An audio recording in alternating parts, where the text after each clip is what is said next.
Now, we often feature talented artists on the programme who use all sorts of techniques to create their pictures. But one group in Exeter have replaced brushes and rollers with wheelchairs. Community Equality Disability Action, or CEDA, is working with artists to allow them to use their wheelchairs to apply the paint on large pieces of paper. Well, our arts reporter Emma Raminsky has been to see Paul Webster learn to monoprint on a grand scale.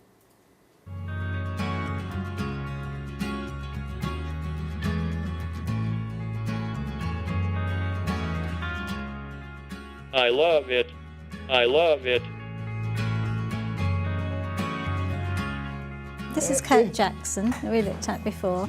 And can you see all these lovely seascapes he's done? So he's going backwards and forwards. Yeah. So he's got some yellows, obviously a bit of pink in there. Paul Webster has been developing different printing techniques with artist Fiona Lovell for a while now. She came up with the idea of making him giant ink pads using super washable inks so he can ink up the wheels on his wheelchair.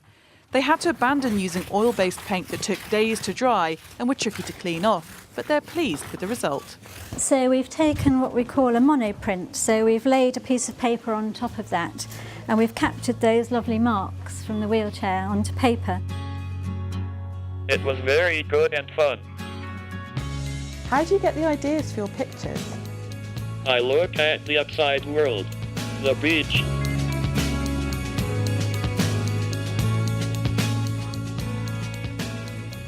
The idea of using the wheelchair was born out of a more traditional art session.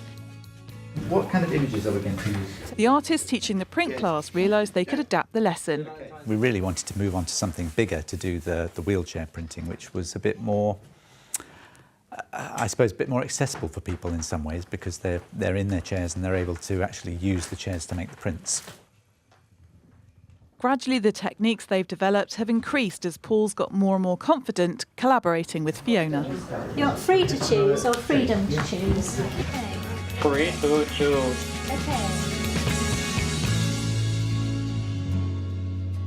10 visiting artists are taking part in the Total Immersion Project at CEDA, assisting disabled artists like Paul to make their creative aspirations reality. It is fairly easy when I look where I am going. The users are a big part of what we do. So they came up with it. They've told us what they have trouble accessing, how they have trouble doing pieces of artwork in the traditional format, and basically come to us and say, wouldn't it be great if we could do this? And we try and make it happen. It gets me trying new things.